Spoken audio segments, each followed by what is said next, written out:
बात करते हैं महाराष्ट्र की। महाराष्ट्र में हिंदुत्व पर होड़ लगी है और शोभा यात्रा अयोध्या में निकल रही है। महाराष्ट्र की पूरी सरकार आज अयोध्या में थी। सीएम शिंदे और डिप्टी सीएम फडणवीस ने एक साथ रामलला के दर्शन किए। दोनों ने खुद को महाराष्ट्र की सियासी पिच का सबसे बड़ा हिंदू साबित करने में कोई कोर कसर नहीं छोड़ी। 2024 की जंग हिंदुत्व के ग्राउंड पर लड़ने की तैयारी है और ठाकरे परिवार को पीछे छोड़ने की बारी है।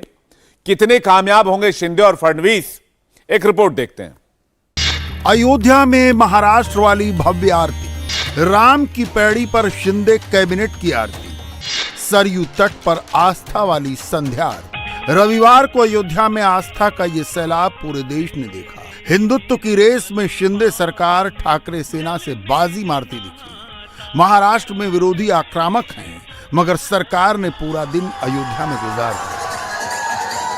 सुबह से शाम तक शिंदे सरकार रामलला की जयकार करती रही।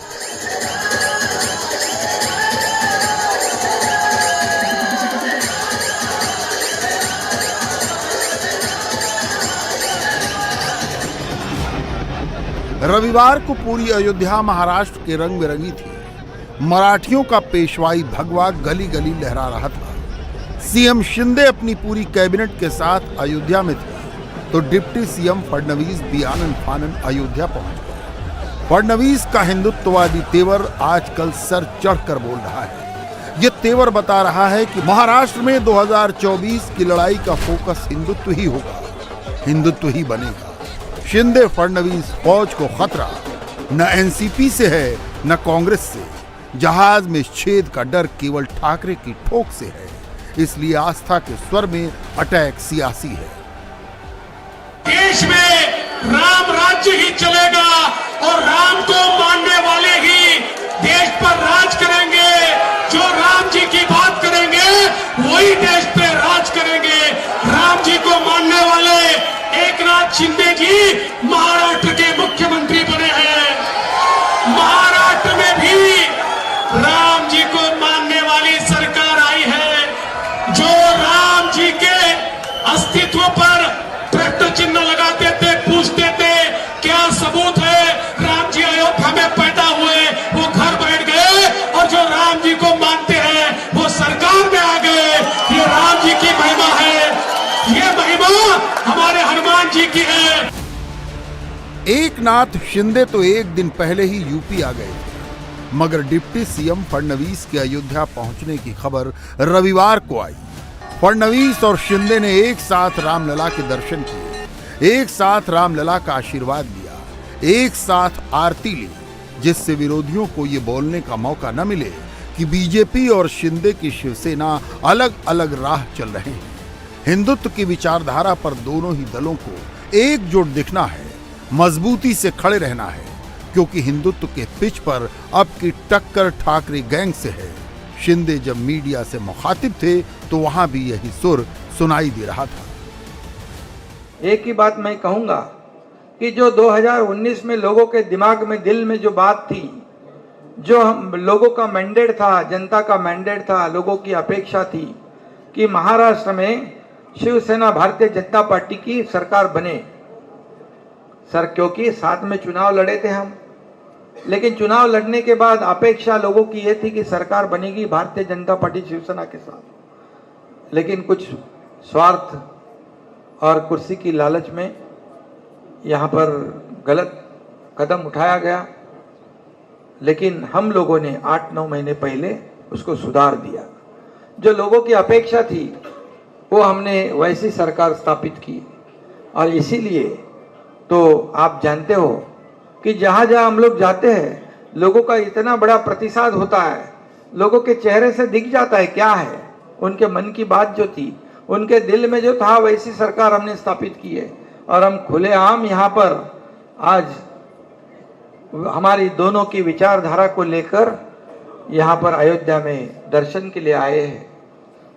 और जो जानबूझ के जो कर रहे हैं उनको तो पहले तो कई लोग कहते थे कि पहले मंदिर फिर सरकार। आप सबको मालूम है, मंदिर पहले मंदिर फिर सरकार। लेकिन जिन्होंने राम मंदिर का विरोध किया, बाला साहब ठाकरे जी ने जिनको दूर रखा था हमेशा, उनके साथ सरकार तो बना दी।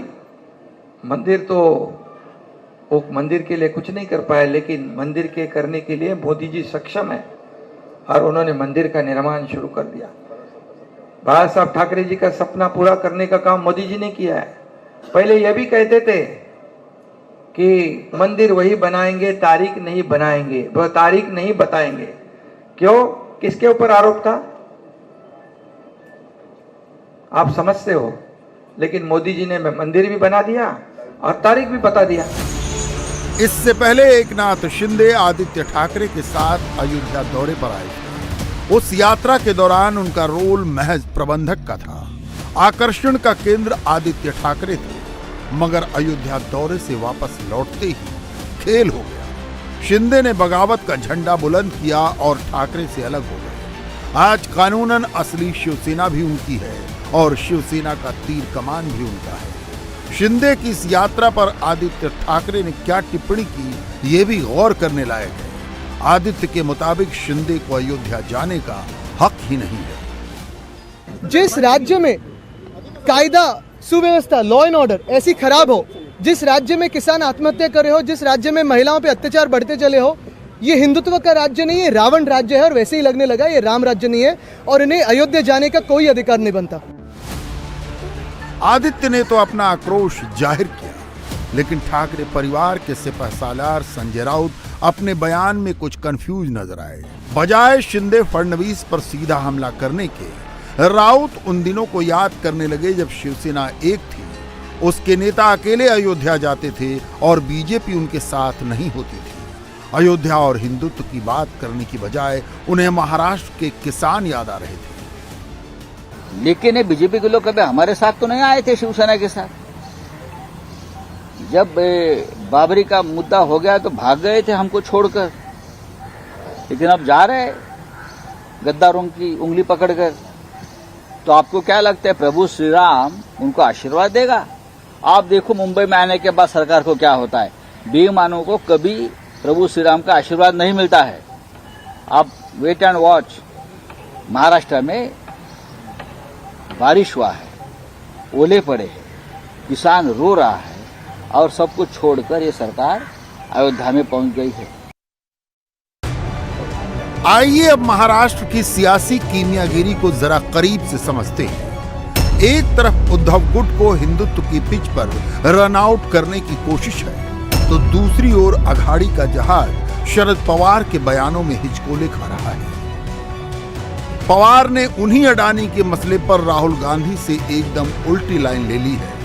हमें ऐसे लगता है कि जेपीसी का जो कॉम्पोजिशन होगा, ये कॉम्पोजिशन में समझो 21 सदस्य की जेपीसी हो तो इसमें 15 लोग रूलिंग पार्टी के रहेंगे और 5 या 6 लोग अपोजिशन के रहेंगे। तो जहाँ ओवरवेलमिंग मेजॉरिटी रूलिंग पार्टी की है, वहाँ देश के सामने सच्चाई क्या है, वो कहाँ तक आएगी, इस बारे में कोई भी आशंका पैदा कर सकता है। और इसलिए हमारा कहना ये है कि इससे दूसरा एक अल्टरनेटिव सुप्रीम कोर्ट ने दिया है, वो खुद कमिटी अपॉइंट करना चाहते हैं कि उन्होंने, तो शायद इसकी क्रेडिबिलिटी वो ज़्यादा रहेगी। शरद पवार साहब एक मंजे हुए बहुत ही मैच्योर्ड लीडर है। उन्होंने देश का नेतृत्व भी किया है, कई बार देश में राज्य का नेतृत्व भी किया है, देश में मंत्री भी रह चुके हैं। और जो उन्होंने कहा है, हमारी अर्थव्यवस्था को देखते हुए एक कोई हिंडनबर्ग एजेंसी आरोप लगाती है और आरोप लगाने के बाद जांच तो होनी चाहिए। सुप्रीम कोर्ट ने भी कहा है जांच होनी चाहिए, लेकिन सिर्फ आरोप के ऊपर हमारे कोई उद्योगपति है उसको टारगेट करना ये भी गलत है। हम देख रहे हैं कि कुछ लोग जानबूझ के विदेश के लोगों को यहाँ ऐसे आरोप लगाकर सहयोग करने का काम कर रहे हैं। जब आज पूरे देश दुनिया में मंदी है, रिसेशन है, ऐसे परिस्थिति में हमारे देश के प्रधानमंत्री मोदी जी ने अपनी अर्थव्यवस्था बनाए रखी है और लोग चाहते, विदेश के लोग भी, अन्य देशों के लोग भी चाहते हैं कि हमारी अर्थव्यवस्था भी खराब हो। और इसलिए हम ऐसा कोई काम नहीं करना चाहिए। हाँ ठीक है, जो गुनाहगार होगा, जिसने गलत काम किया होगा, उसकी जांच जरूरी है। पवार के भतीजे और नेता विपक्ष अजित पवार तो ईवीएम के मसले पर मोदी सरकार को क्लीन चिट ही दे रहे हैं। मुझे व्यक्तिगत रूप से ईवीएम पर पूरा भरोसा है। अगर ईवीएम खराब होती तो कई राज्यों जैसे छत्तीसगढ़, पश्चिम बंगाल, राजस्थान, पंजाब, केरल, तमिलनाडु, तेलंगाना और आंध्र प्रदेश में विपक्षी दलों की सरकारें नहीं होती। ये संभव नहीं है एक व्यक्ति द्वारा। हमारे जैसे बड़े देश में ईवीएम में हेरफेर करना एक बहुत बड़ी प्रणाली है जिसमें बहुत सारे नियंत्रण और संतुलन शामिल है। अगर ईवीएम से छेड़छाड़ साबित हो जाती है तो देश में बवाल मच जाएगा। इसलिए मुझे नहीं लगता कि कोई ऐसा करने की हिम्मत करेगा। महाराष्ट्र कांग्रेस के नेताओं के लिए पवार के इस चरखा दांव पर जवाब देना मुश्किल हो रहा है।